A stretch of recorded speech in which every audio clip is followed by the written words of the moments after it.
Good morning, folks. It is about 11:15 in the morning here on a Tuesday, February the 18th, 2025. I'm going to talk a little bit about Doge. Are the wheels coming off of the train, the Doge train, the Trump train? I'm not entirely sure, but there seems to be some problems arising with some of these court cases. We'll talk about that a little bit. We'll talk about who's really behind Doge. Is it really Donald Trump? Is it really a couple of fucking pilled out fucking goiper boys? Is it really Elon Musk? The captains of modern industry? Or is it something that goes way, way back? Something quite a bit older? We're going to answer a question that Jimmy Dore asked of Steve Bannon, and he kind of floundered around and threw a bunch of word salad at him, and he obfuscated and he tossed out some fucking chaff as he was trying to avoid the question. We'll talk about that right after this. Obviously, I am still in a situation where I have this thing coming up, and any and all help would be appreciated. I'm having to run around and go here and go there and get these tests and get these approvals from these different doctors so they can chop up my knee. So, if you can help, there are means by which to do it right down there. I would appreciate it. Let us move on, since obviously I am not financed by anybody or funded by anybody, and I haven't even monetized YouTube at this point, and I won't. It's not a huge sacrifice because I don't know how many of my videos they would allow to be monetized, so I'm not going to do that, and I'm certainly not going to put anything behind a paywall. So if you can help, I'd appreciate it. Let's talk first about this. This is going to answer. I'm talking about this video that interview Jimmy Dore made with Steve Bannon yesterday. Steve Bannon, by the way, is very closely affiliated with the Heritage Foundation, with fucking Mossad, with Israeli intelligence, going back to his days with Breitbart and all that. But that interview, during the interview, Jimmy Dore asked him, he said, well, you know, they stole the election in 2020. Why didn't they steal the election in 2024? Which, of course, is a question that I've been asking since the day of the election. If that was the case, then why didn't they simply steal it again? Why did they let him win, asks Jimmy Dore. And, of course, I just told you Steve Bannon's bullshit fucking response, which he ends up wrapping up in the end with, it was divine providence.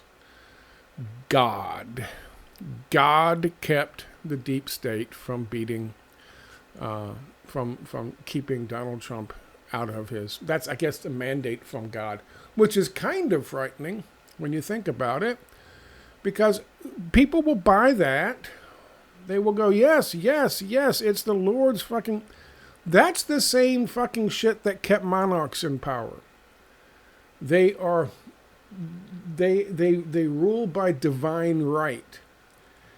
We're sliding way back here, guys. This is not good. This is bad. This is really fucking bad. When they start using God, that's one of the reasons that they said we're going to separate church and state. The divine right of kings to rule absolutely.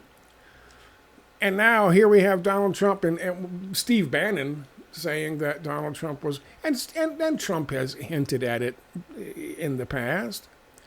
It was God. It wasn't God.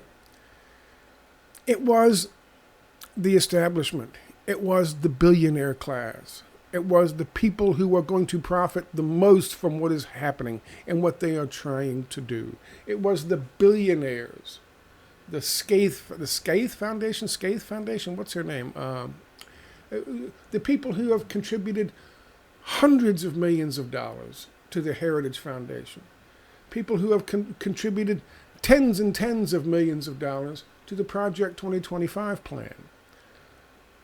This is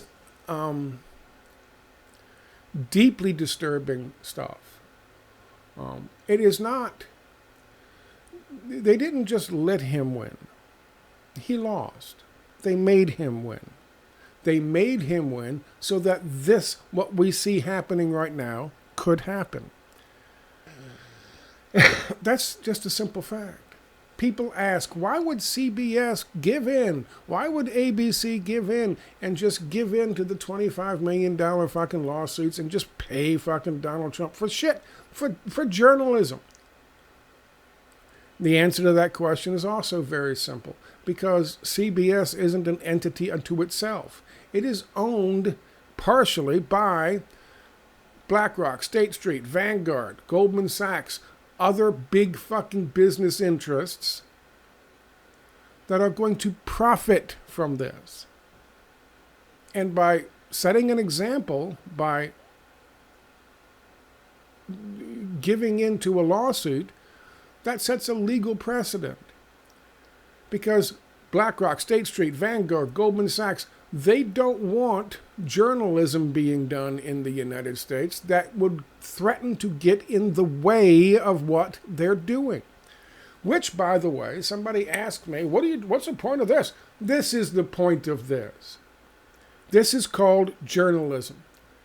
Journalism has theoretically, what you're taught in school at least before you graduate and then you get a job and then you realize, oh, that was all bullshit. But journalism used to be a part of the checks and balances system where you hold the powerful to account. And it doesn't matter, at least to journalists like myself and a few others, it doesn't matter if they're on the left or on the right. What matters is honesty and telling people exactly what's going on. Because when people understand exactly what's going on, it's harder for them to be fucking hoodwinked. Let me show you this. I've modified one of my memes. Oh, Lordy Scott. Elon Musk might be on his way out. Anna Kasparian has kind of figured it out, so she's kind of off. Gravy Town has been renamed to Gangs of New York. If you haven't watched that film, set in the 1860s, 1850s, 1870s, whatever it is, please be my guest and go watch it. It's a very accurate fucking depiction of the world in which Donald Trump said was the best time for America. The world, by the way, which the Lewis Powell Memo of 1971 yearned to get back to. The days when the corporations were king, when the captains of industry ruled all. That's what the Lewis Powell Memo was about. It was a blueprint. A blueprint because they thought that war was being waged on the mighty corporation. And that people were usurping their fucking control. People. The citizens. That, by the way, is the definition of populism. When a government is run for the population, the general population, and for their benefit, and not the benefit of the fucking corporations. People have been misled.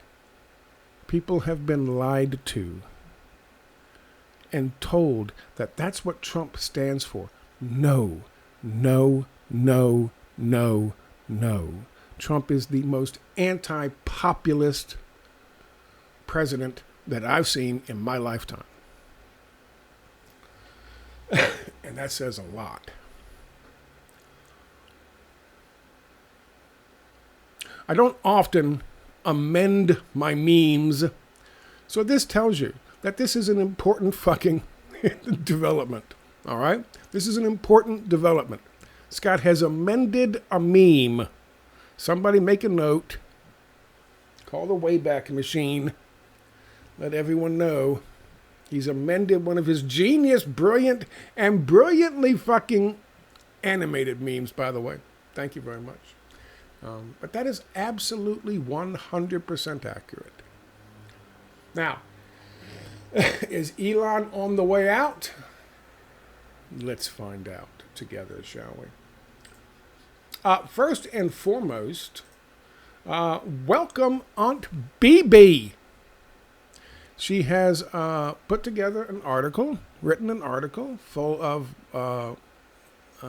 references and links and videos talking about the color revolution, the Gen Z color revolution against the government in Serbia, and that it is, pretty much petering out and failing. And I am glad to hear that. I'm also very glad that she is writing and contributing here on American Everyman. She is a good get, as the saying goes. She is very passionate. She is independent. She thinks for herself. This is by no means a collaboration between her and myself. Her work is her work. My work is my work. And I am very glad to there's no control over what she posts. She posts what she wants to post, and I am thankful that she's going to be helping out and doing her stuff here. So welcome to Aunt BB. Please go by and give it a read. Leave her a comment and say hi if you get a chance. Here's what we're going to talk about here. Elon and Doge's pilled up groper boys, the pathetic final chapter of the Lewis Powell memo. After writing this, I came upon some news from today that seems to back up what I'm talking about. And what I'm talking about in here is that Elon Musk really isn't the man in charge of all of this. That he's probably just a fucking figurehead. He's an asset, and assets get burned. He's not smart enough for this. He's not the guy in charge. The people in charge of this are the Heritage Foundation folks. And there's a bunch of links here I want you to check out. I'm going to have to cut this video short so I can make another video after this. But there are plenty of links here for you to take a look at. The most important of these, I believe, is this one. Now, this came along in August of last year, 2024. And this is a very important piece of journalism. This is by climatereporting.org, and of course they're going to focus on the threat that they see the Obama administration and Doge posing to, if they were to be elected in Project 25, because remember, this is prior to the election. They're talking about just how influential Project 2025 members were, and as we can tell, there's a on one of these. Which one of these shows the this one? This one. Check this out. You'll like this. This is desmog. They also don't like, oh, God damn it, the Heritage Foundation, with good reason. Okay, I don't want your newsletter. Thank you. Stop it. Go away. There's a lot of data here for you. And this is the advisory board talking about who's advising the Heritage Foundation, where the Heritage Foundation comes from, the big money. This is the Scaife family I was telling you about. They've donated $21.5 million. The Bradley family, $52.9 million. Coors family, again, a bunch of fucking money. People talk about the Coors family. These are the kinds of people who are super fucking wealthy, and they stay behind the fucking scenes, and they don't want to be dancing around on stage behind Donald Trump. These are the serious fucking people. These are the serious billionaires who have serious fucking plans. But let me show you this.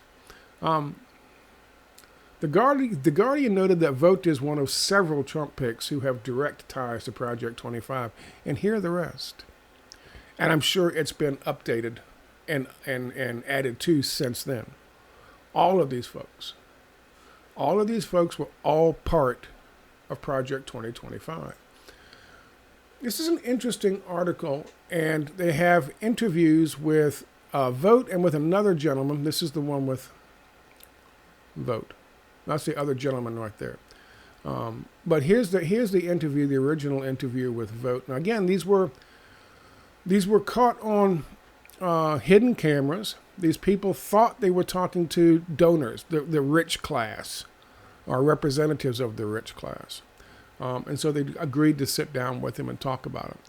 This is, again, in August of 2024. And Vote mentions the fact that, yeah, Donald Trump is going to pretend like he doesn't know anything about what's going on. But in actuality, as he's telling these guys right here, we have a full 180-day plan. Plus, we have phase 2.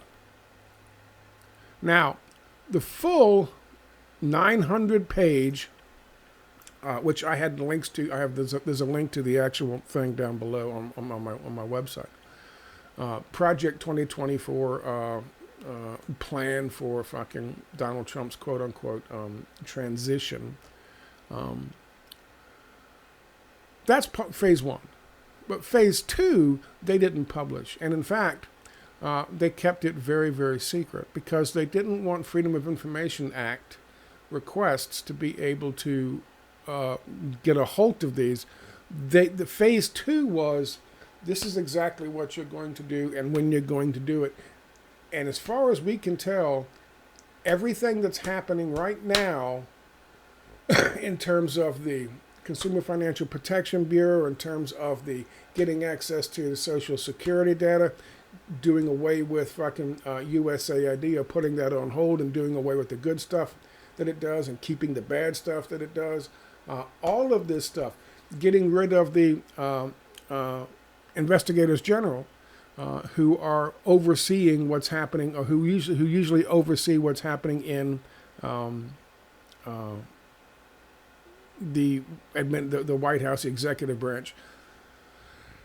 Getting all this stuff out, even so much going so far as to laying out the fact that they need to have court cases brought against them, so they can challenge the court cases, ignore the court cases, get to go to the Supreme Court, where the Supreme Court says the unitary executive doesn't have to fucking abide by the federal court, because the unitary executive is above the judicial system, just like the unitary executive is above the process that we have established in this country in terms of the congressional oversight. The unitary executive doesn't have to fucking abide by laws. As Trump is now running around saying and quoting on his fucking website, his social media website, for he who fucking saves the country doesn't have to fucking abide by its laws. This is all part and parcel of the second phase of the Doge plan,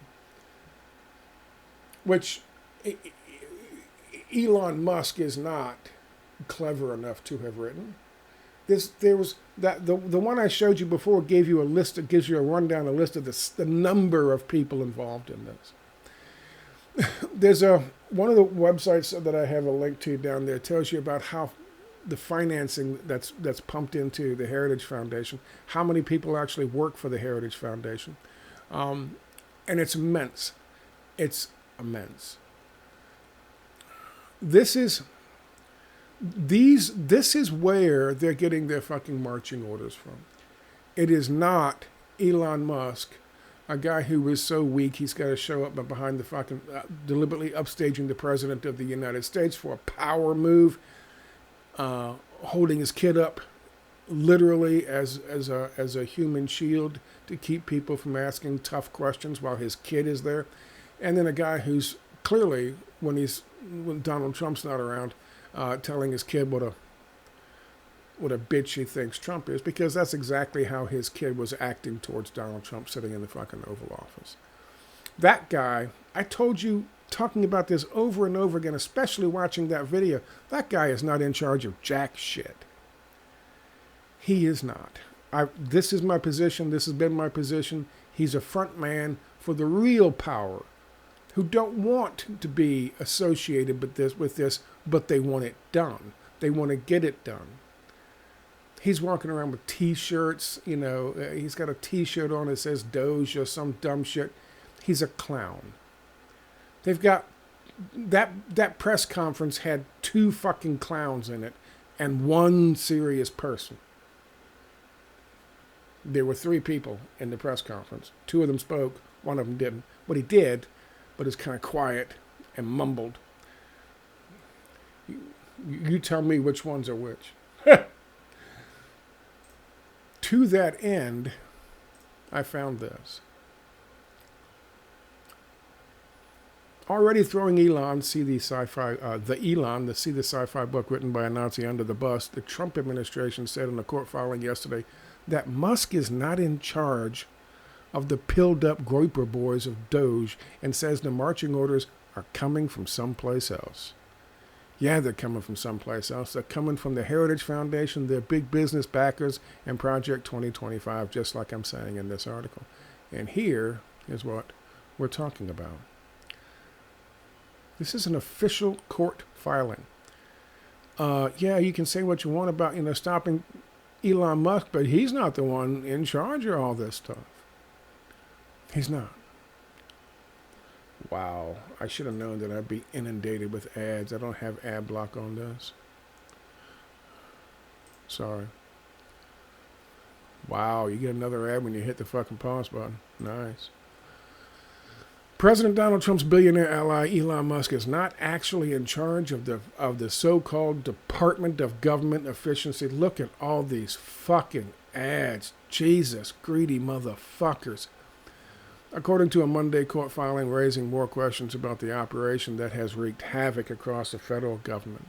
In a sworn declaration, Joshua Fisher, the Director of Office Administration, claimed to have personal knowledge of Musk's status within the government. Musk is not an employee of the U.S. Doge Service or U.S. Doge Service Temporary Organization. Mr. Musk is not the Doge Service Administrator. They don't tell you, I got to get off of this. I'm sorry, the ads are just pissing me off. If it'll let me off. This is remarkable. By the way, the head of the Social Security Administration just quit because Doge wants access to Social Security and wants to be able to see all the people who are getting benefits. I guess so they can decide whether or not somebody's disabled enough or not. I guess so they can decide whether somebody's old enough to be fucking retired or not. I guess so they can decide how much their payments are. Which, by the way, is in Project 2025.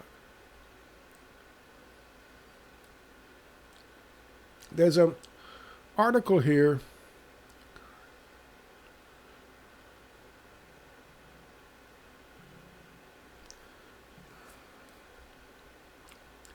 people wonder why I mention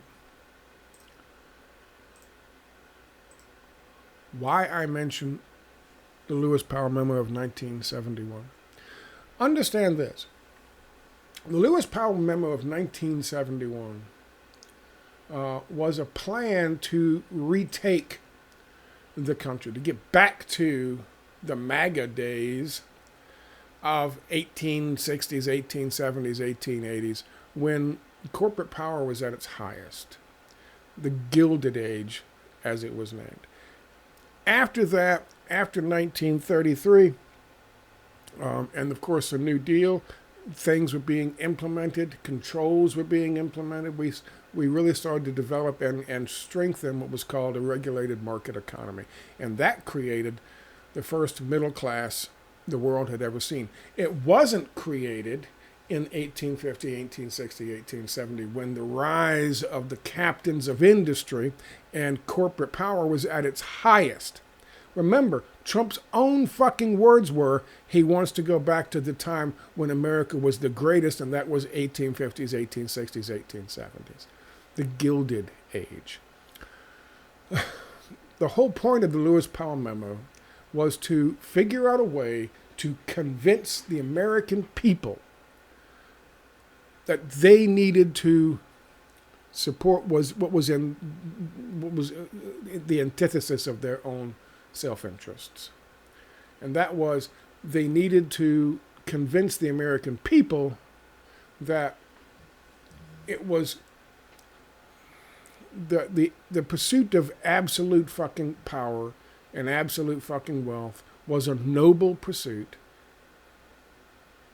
which is, that's, if, by the way, if you're paying attention, that's mammon. That's biblical, and that's the son of Lucifer, the fallen angel. And his fucking thing was the pursuit of excessive wealth because of the power that it brought. It brings you. His idea was that if he had excessive wealth and he could accumulate excessive wealth, then he could do away with his own father and take over Hades, hell, whatever you want to call it. That was the story. And it was a story that was designed and made to try to teach people a lesson. It was a morality play, so to speak. And it was one that worked for quite a while. Until the Lewis Powell Memo suggested that we change the fucking education system, that we certainly have to change and get control of the world of journalism, and that we need to create and control both parties, the Democratic and Republican Party, but also create other parties that people say they want to be involved in something that is anti-establishment. Well, we'll create an anti-establishment party that will actually be in support of the establishment. You know, that establishment, their establishment. And of course they create foundations and create think tanks in order to help promote this and unify big business like American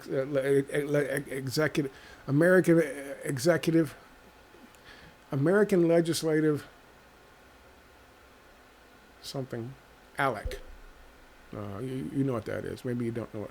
Maybe you don't know what it is, but that's what it is.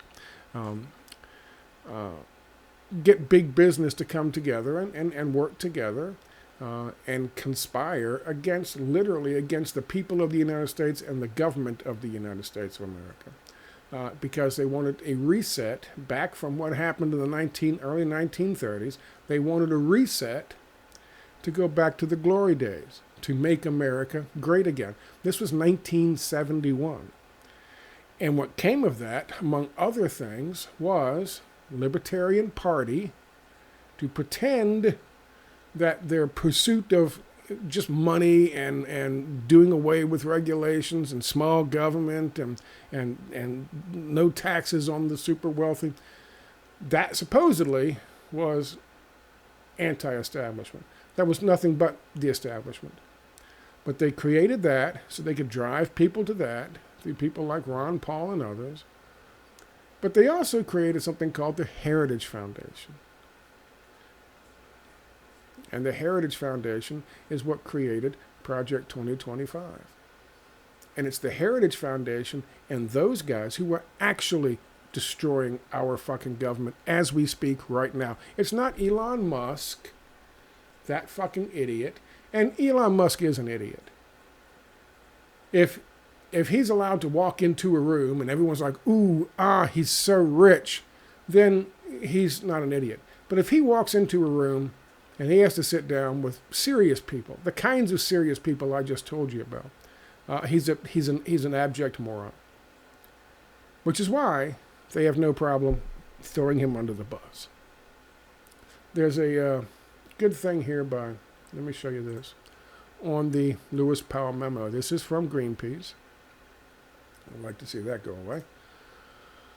Okay, and this explains to you what the Lewis Powell Memo is. There'll be links to all of this in this article that I wrote, and I'll link to the article that I wrote down below in the About section for this video. 40 years ago today, on August 23rd, 1971, Justice Lewis F. Powell, an attorney from Richmond, Virginia, drafted a confidential memorandum for the U.S. Chamber of Commerce that describes a strategy for the corporate takeover of the dominant public institutions of American society. Powell and his friend Eugene Sidnor, then chairman of the Chamber's Education Committee, believed the Chamber had to transform itself from a passive business group into a powerful political force capable of taking on what Powell described as a major ongoing attack on the American free enterprise system. It was a declaration of war because they saw it as a war being waged on them, one that started with the New Deal. An astute observer from the business community and broader social trends, Powell was a former president of the American Bar Association and a board member of tobacco giant Philip Morris and other companies. In his memo, he detailed a series of possible avenues of action that the chamber and broader business community should take in response to fierce criticism in the media, campus-based protests, and new consumer environmental laws. These are all things being targeted by Doge. All things being targeted by Doge. Again, I strongly recommend you go back and take a look at it. The Environmental Protection Agency they wanted to attack. The agency that OSHA they wanted to do away with. Consumer Financial Protection Board didn't exist as of yet, but Ralph Nader did, and Ralph Nader was named in the Lewis Powell memo, I think 20-some times, because they hated him. Because among other things, he was pointing out that seatbelts are needed in fucking cars. We should force the auto manufacturers to put these in cars because they'll save lives. Fuck you! That costs us money. We don't care. But it worked, and it saved lives. Regulations, everyone's like, oh, regulation's awful, regulation's bad. Why? Because the Lewis Powell memo was followed. And they've been conditioning people to believe these things all this time, to support something that is 180 degrees in a polar opposite direction from what their own best interest is. Do away with fucking OSHA so jobs are more dangerous. Do away with the organization, the government organization, where people will complain to the government about what their employers are forcing them to do. Do away with the Consumer Financial Protection Bureau that does it's returned $20 billion to people that was stolen by big business. Do away with all that, and that's good. That'll make America free. Free to what? To trickle down all over you? Go back and watch the trickle down in gangs in New York. See how that shit trickled down. It didn't. You talk about corruption. Police were bought and paid for. Fire departments were fucking privatized. If you didn't pay the fire department, you didn't have that right plaque on your fucking wall, your house would burn. And not only would they let it burn, they go in and fucking kick in the door and steal what was left that wasn't burned while it was burning. These are facts. This is the reality. This is the corporate wet dream. Jimmy Dore asks fucking Steve Bannon, why did they fucking not block him from winning this time? That's why.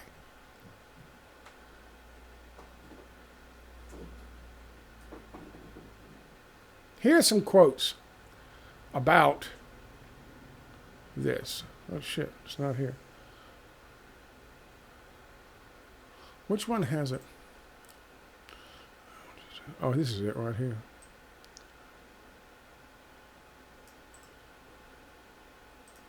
You're like, Scott, that's Huffington Post and Al Jazeera. That's Able. That's wrong. That's lies. Those are lies. They're not lies. It's the truth. This is the world you live in. 1970s, a corporate blueprint to dominate democracy. Does that sound at all like what's going on right now? At all like what's going on? It's the Lewis Powell memo. Again, this is all down there. I wanted to read these for you. Jonathan Wheeler, Juliet Score, and Michael Kazin. Jonathan writes, Lewis Powell wrote a memo in which he essentially said, U.S. business is losing a war for the soul of America. We are losing campuses. We are losing the younger generations. They no longer hold business in esteem, as has always historically been the case in the United States. And now they now see business as a force for evil in America, evil for American society. They want to rein it in. They want to rein in the wrongs that were being done by corporate America. They couldn't have that because those wrongs made them money. Juliet writes, so business began organizing, and that union busting was one of the things that they attempted to do. They also began a long, what we might think of as a propaganda war, in which they tried to convince people that giving more to the wealthy and giving more to business would be good for everyone. Exactly right. The glorious free markets. Do away with all regulation. Do away with Glass-Steagall in 1998. And what did you get? The subprime mortgage crisis of 2008. And they did it on purpose. They couldn't have done it if they didn't do away with Glass-Steagall. Where did Glass-Steagall come from? The same people who brought you the Green New Deal about the same time. Michael Kazin writes, you get think tanks funded by people like the Koch brothers who are funding fucking Heritage Foundation. Like Cato Foundation, people who believe that a free enterprise system, as they define it, is going to survive. They're going to have to fund lobbyists, think tanks, writers, and political parties who are going to defend it. This is the war. This is the fucking fight. This is it right here. This is its origin. Well, its origin really was the business plot of 1934. Because they saw what was coming. They wanted no part of it. A bunch of business people got together. And they said, we're not going to let you remake our country. We're not going to let you take it out of the hands of the oligarchs and the super rich families who treat the whole fucking country as if they were on a plantation. No, we're not going to let you do it. We're going to overthrow your elected government. And that is the exact same thing they are doing today. Without a fucking doubt, without a shadow of a doubt.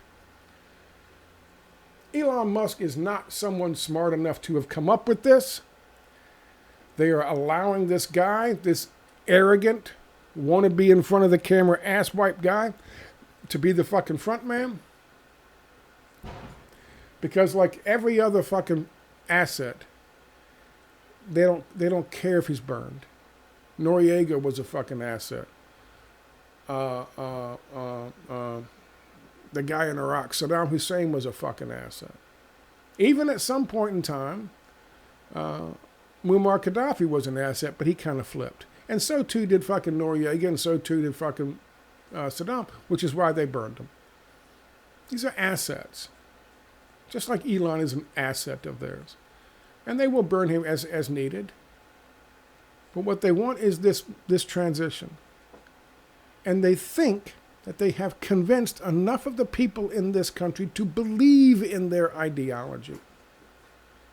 The one that they set out, the plan that they set out way back long ago in a memo written to somebody who was the head of the education division of the U.S. Chamber of Commerce. A memo written by a guy who was rewarded by Nixon for this attack plan, this blueprint for a war on our democracy and the people of this country. They rewarded him, Nixon rewarded him by making him into a Supreme Court justice.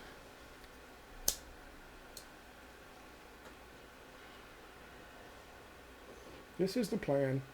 It's not from space. It's not new. It's not divine fucking manifestation that Trump won.